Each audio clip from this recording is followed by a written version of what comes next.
Me foi solicitado, né? Foi solicitado não, né? Me foi incumbida a responsabilidade de trazer a mensagem no dia de hoje. E tendo em vista isso, eu quero a ajuda dos irmãos e das irmãs também para fazer esse trabalho que me foi reveredado. Queria que as irmãs abrissem vossas Bíblias no primeiro livro da Bíblia, Gênesis capítulo 6, versículo 18. As irmãs vão abrir em Gênesis capítulo 6, versículo 18. E os irmãos, os homens, os varões, vão abrir em Gênesis capítulo 7, versículo 1. Gênesis capítulo 7, versículo 1. Como todos sabem, quem não sabe irá saber, Gênesis é o primeiro livro da Bíblia. Glória. E assim como a palavra mesmo diz, Gênesis quer dizer início, princípio, início de tudo. Tudo começou ou começa em Gênesis. As irmãs acharam? Gênesis capítulo 6, versículo 18, digam amém. Amém. Então lê para a igreja, por favor, em nome de Jesus. Glória a Deus, aleluia. Mas contigo estabelecerei o meu pacto, e entrarás na arca tu e os teus filhos, e a tua mulher e as mulheres dos teus filhos, contigo. Amém. Os varões, leiam Gênesis capítulo 7, versículo 1, por favor. Depois disso o Senhor a Noé: entra tu e toda a tua casa na arca, porque eu visto justo diante de mim nesta geração. Amém. Peraí, só tem um marquinho de varão aqui. Eu só escutei a voz do marquinho. Amém. Não, tem uns varões aqui que tem olho de fogo aqui, dá pra ler os olhos de fogo aqui. Vai aí, varão, olho de fogo. 7-1. Vai.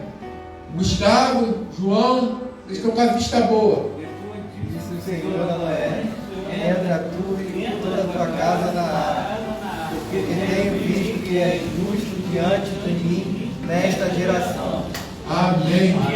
Soberano Deus e eterno Pai, Pai de poder e glória, graça e majestade, é uma vez mais, Senhor, perante a face da tua glória, quero te pedir e te clamar, Senhor, que tu possa me esvaziar de mim mesmo, Senhor, que tu possa ser a minha vida da tua unção, que tu possa ser esta igreja da tua graça, que quem estiver vendo esta live agora, Senhor, possa sentir o peso da tua glória através dessas palavras, Pai. É isso que eu te peço, te louvo e já te agradeço em nome de Jesus. E a igreja que concorda diz: amém. O tema dessa mensagem é um tema que eu fiquei matutando um tema na minha mente para ver se eu conseguia achar um tema assim tão impactante como o pastor Harrison gosta de fazer, né? Aqueles temas bonitos, né? Mas aí eu, né, como sou um pouco mais modesto, fiz um tema mais simplesinho. Então vira para o teu irmão ou para a tua irmã que está do teu lado e pergunta para ela assim: quem está na arca? Quem está na arca? Eita glória! Quem está na arca? Aí, né, só para eu trazer para vocês, para contextualizar vocês dentro do que eu quero te dizer. A partir do capítulo 6 do livro de Gênesis, Gênesis chama Noé para fazer um concerto. Um concerto porque no início do capítulo 6, ele começa a perceber que os homens, né, porque ele percebeu a maldade na vida dos homens, que os homens eram maus. E algumas traduções falam que Deus ficou triste com aquilo. Ele ficou triste com a maldade do coração dos homens. E ele decidiu dentro do seu coração exterminar toda a raça humana. Todo ser vivente ele resolveu exterminar, acabar, destruir, que não existisse mais raça humana. Só que a partir daí, no versículo 6, no versículo 18, não, se eu não me engano, no versículo 8, a palavra de Deus me diz que Noé, porém, achou graça aos olhos do Senhor. E a partir daí, começa a se desenvolver a história de Noé. Porque como Noé achou graça aos olhos do Senhor, Deus resolveu poupar, não Noé, mas toda a sua família. E toda a sua família, Deus resolveu poupar. E através disso, Deus incumbiu Noé de uma missão. Noé, a partir de agora, você irá fazer uma arca. E dentro dessa arca, só entrará você e sua família e os animais que mais na frente ele falou. Mas eu me atentei só a parte de Noé e sua família. Porque no versículo 6, que é quando no capítulo 6, que é quando ele começa a ter esse diálogo com Noé, ele fala assim: então, mas contigo, Noé, estabelecerei o meu pacto, e entrarás na arca tu, teus filhos, a tua mulher e as mulheres dos teus filhos. E foi discorrendo. No 7, ele enfatizou isso. Depois disse o Senhor a Noé: entra tu e toda a tua casa na arca. É justamente aí que eu quero chegar. Eu trouxe toda essa narrativa para você poder entender o contexto onde Noé se encontrava. Noé agora, nesse momento, ele se encontrava com uma ordenança de Deus. E essa ordenança de Deus era que ele e a família dele adentrassem dentro da arca. E se você não sabe, eu vou te falar um segredo da arca. A arca, ela não foi trancada por dentro, ela foi trancada por fora. Porque verdadeiramente foi o próprio Deus que trancou a arca. Sabe por quê? Porque Deus conhecia o coração de Noé. E sabia que quando as pessoas batessem naquela porta, Noé abriria a porta. Só que Deus tinha um particular com Noé e com sua família. É aí que eu quero chegar. Esse é o clímax que eu quero chegar. Verdadeiramente, se hoje Deus chegasse na sua casa, na minha casa, e falasse assim: eu tenho um concerto com você e com a sua família. A partir deste momento, vocês não ficarão trancados dentro de uma arca, vocês ficarão trancados dentro do seu lar por 40 dias e 40 noites.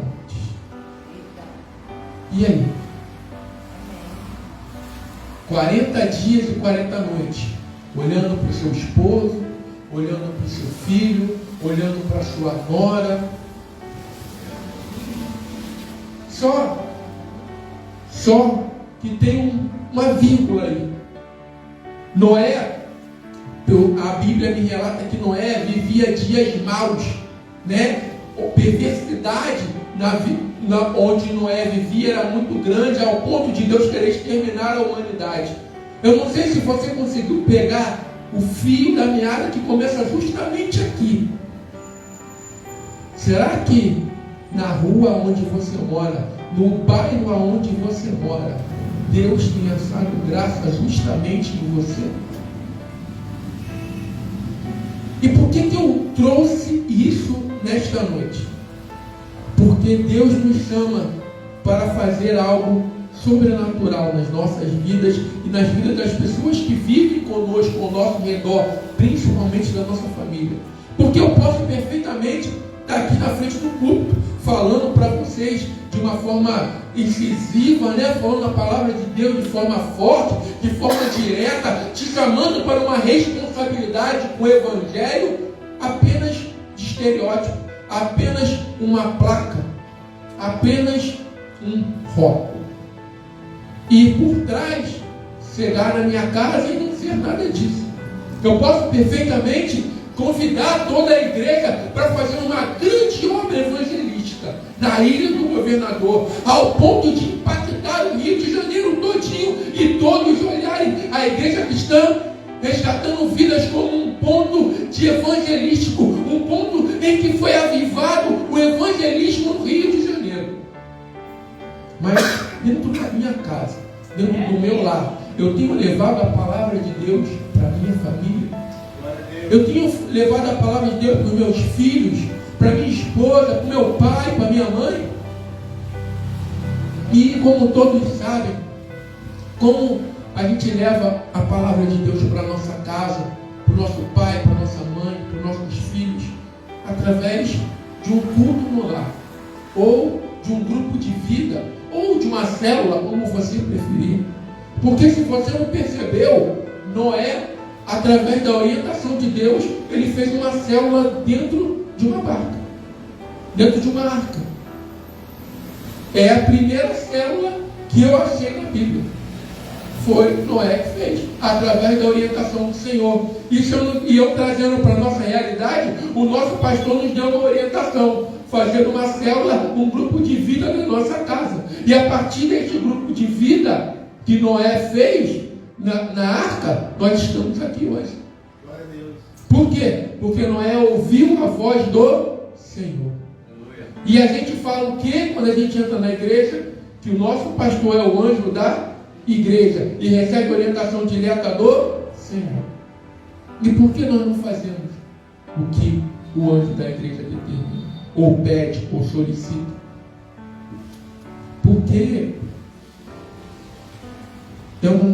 a gente gosta muito de usar esse versículo dos cultos de família, né? A gente usa muito esse versículo no culto de família, a gente fala esse versículo o tempo todo, em todo o tempo. E eu queria trazer ele à baila, queria trazer ele aqui agora. Josué, capítulo 24, versículo 15. Só que eu não vou ler o versículo todo não, eu vou ler só a parte dele, que é a parte que interessa para a administração. Josué, capítulo 24, versículo 15. Eu vou ler só a parte B do versículo. Porém, eu e minha casa serviremos ao Senhor. E se eu for mais lá na frente um pouquinho, eu vou mais lá na frente um pouquinho, só para endossar o que eu estou falando.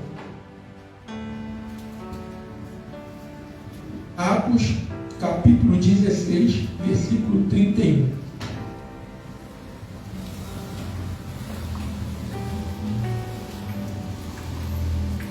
Atos dos Apóstolos, capítulo 16, versículo 31.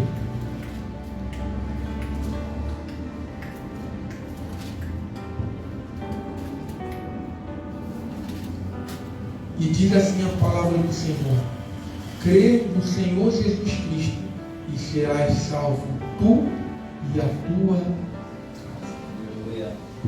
Eu antes de vir para Resgatando Vidas, eu estava numa igreja assembleiana, numa assembleia. E eu sempre via os testemunhos das pessoas falando: pô, quando eu era pequenininho, tinha culto no lar, e eu via as pessoas sendo curadas no culto do lar, eu via as pessoas sendo batizadas com o Espírito Santo no culto do lar. Eu lembro que as pessoas batiam na porta da casa da minha mãe para perguntar quando tinha culto do lar, e aquilo ali foi germinando dentro do meu coração. Só que na outra casa onde eu morava, a casa era muito pequena, eram só 4 cômodos, eu não tinha como fazer. E quando a gente se muda, né, todo mundo aqui já se mudou, né? Todo mundo aqui já se mudou. Já saiu da casa do pai e foi para a sua própria casa. Então, todo mundo aqui já teve a oportunidade de se mudar pelo menos uma vez na vida. E quando você se muda, você fala assim: ah, na minha casa vai ser diferente. Na minha casa eu vou deixar a louça na pia e no outro dia eu lavo. Por quê? Porque eu estou na minha casa. Minha mãe não vai me obrigar a lavar a louça, não vai estar na minha casa. A roupa eu vou lavar só uma vez na semana. Vou lavar roupa, vou lavar só uma vez na semana. Vou lavar só na quarta-feira, eu quero lavar no domingo, quero lavar na quarta. Todo mundo leva um desejo para uma casa nova. E o desejo que eu levei para essa minha casa nova era fazer um culto no lar. E nessa sexta-feira, porque o culto lá em casa é toda sexta-feira, aconteceu algo interessante. Eu estava de folga, aí a Esté foi para a escola, quando a Esté voltou, eu dei almoço para ela, aí a gente foi, deitou e dormiu. Quando a gente acordou, ela: pai, hoje vai ter culto? Eu falei: vai sim, filha, vai ter culto. Vou fazer culto na casa, aqui em casa, vai todo mundo, tia dela. Ela foi no quartinho dela, pegou a boneca dela, pegou uma roupa, falou assim: pai, essa roupa tá bonita para ela ir pro culto? Aí eu falei assim: tá, filha, tá bonita para ir pro culto. E o que acontece? Aí ela já sabe por quê. No culto que eu faço lá em casa, os meus sobrinhos cantam, a minha filha canta, eu já coloco isso no coração deles. Por quê? Quando eu faço o culto no lar, eu estou ensinando a criança o caminho que se deve andar. E até quando ficar moço, não se desviará. Eu lembro que quando o pastor Fabrício pregou aqui na quarta-feira da campanha, ele falou algo que aquilo ali mexeu muito comigo. Tanto que eu vou repetir, parafrasear o que ele disse. Ele falou que muitas vezes a gente faz campanhas evangelísticas maravilhosas e a gente senta na casa do irmão, da irmã, bate na porta, começa a falar de Deus, e quando a gente fala de Deus, o Espírito Santo começa a testificar no coração do irmão ou da irmã que a gente está ministrando ali, e ele sente o desejo e a vontade de vir para a igreja. Aí a gente fala assim, vai com fulano, que fulano é lá da igreja. Aí a pessoa vai, coça a cabeça e fala, fulano da igreja, tem certeza? Aí o pastor já busca, vai ficar triste. Eu imagino que foi isso que Cristo sentiu quando ele viu a maldade no coração do homem. Sabe? Porque ele ficou olhando assim e falou, pô, o filho de ser humano, com tanto amor, com tanto carinho, eles geraram essa maldade toda dentro dele, essa perversidade dentro dele. Só que eles tinham um ser humano, e conseguiu alcançar graça aos olhos do Senhor. E por causa de um ser humano que achou graça aos olhos do Senhor, ele salvou toda a família dele. De repente, esse ser humano pode ser eu, pode ser você. Mas o que a gente precisa? Abrir as portas. Duas portas. Primeiro, a porta do coração. E segundo, a porta da disponibilidade para a obra do Senhor. E quando Noé disse para o Senhor, tá bom, Senhor, se eu não me engano, até Noé conseguir fazer a arca, ficar tudo pronto, foi em torno de uns 150 anos. E Noé falando, gente, se arrepende porque vai dar ruim. Gente, se arrepende porque vai dar beyblade. Gente, se arrepende porque, quando der problema, vai dar problema geral. E ninguém ouviu Noé. Sabe o que aconteceu isso contigo? De você chegar para uma pessoa e falar, Jesus Cristo é o caminho, a verdade e a vida. E a pessoa olhar no seu olho e falar, tá bom, depois eu vou virar as costas embora. Tá, depois eu fiz situar a igreja que não vai. Depois eu fiz situar. E nunca vem. Você é o Noé dessa geração. Eu sou o Noé dessa geração. Só que para alcançar a geração que está lá fora, a gente precisa alcançar a geração que está aqui dentro. Ou melhor, a gente precisa alcançar a geração que está dentro da tua casa. Porque a responsabilidade de apresentar Cristo, a salvação, a ressurreição, o amor de Deus dentro do seu lar, essa responsabilidade é minha e sua. Deus nos incumbiu dessa responsabilidade. Mas Ele não falou assim, toma aí, dá teu jeito. Não, Ele nos deu as ferramentas. Ele não deu culto no lar, Ele não deu casa de paz, Ele não deu culto de vida. Você tem N possibilidades de fazer a tua família se render aos pés do Senhor. Pastor André, eu não sei. Pastor Harrison está ali, eu estou aqui. A gente vai na tua casa, faz um culto de paz, faz uma casa de paz, faz um culto no lar. Pastor André, mas eu não quero muita gente na minha casa.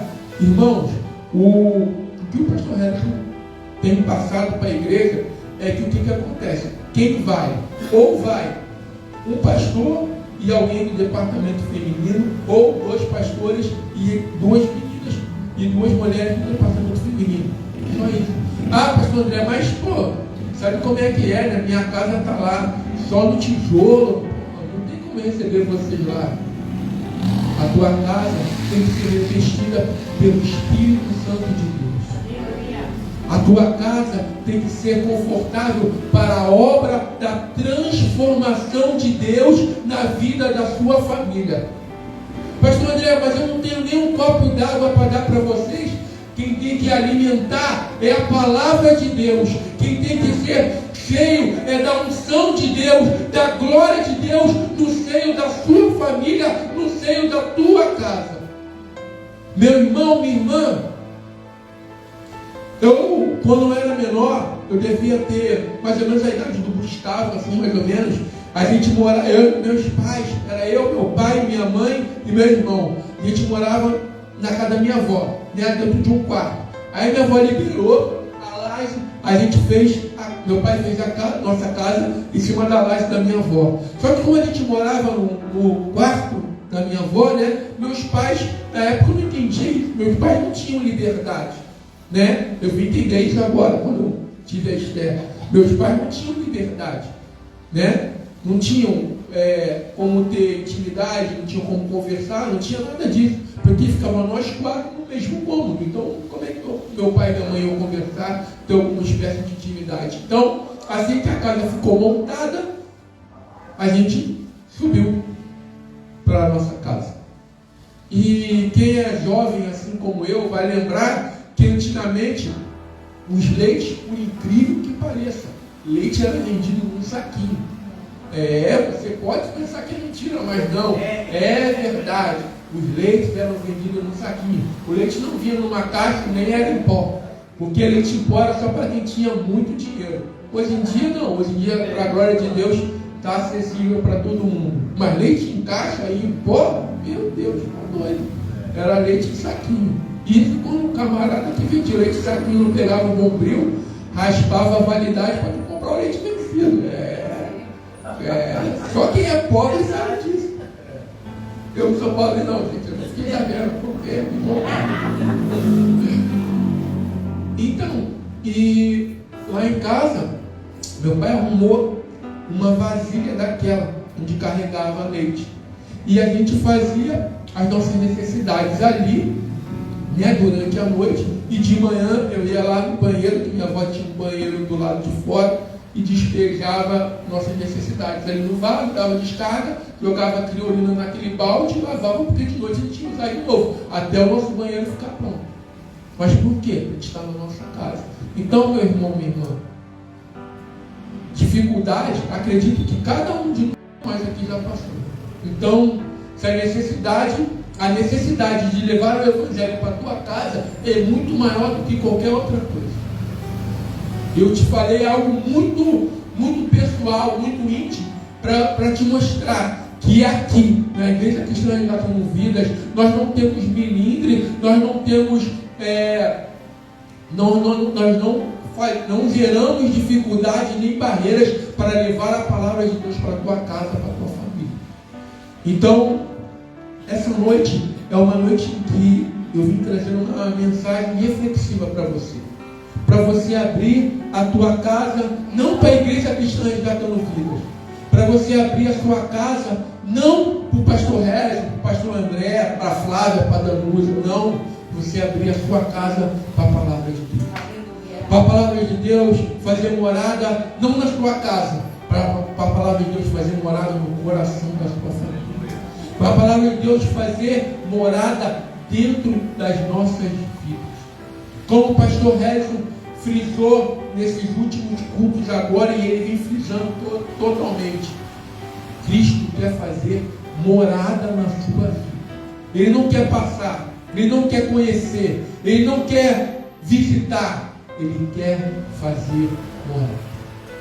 E a partir do momento em que Cristo faz morada na minha vida, eu quero que Ele faça morada na vida da minha mãe, eu quero que Ele faça morada na vida do meu pai, eu quero que Ele faça morada na vida da minha esposa, do meu marido, do meu filho, do meu cunhado, do meu sobrinho, do meu genro, porque é assim, foi assim na igreja antiga. Ou vocês esqueceram que quando Paulo estava cego, o que as pessoas estavam fazendo? Estavam em casa orando. E assim foi se multiplicando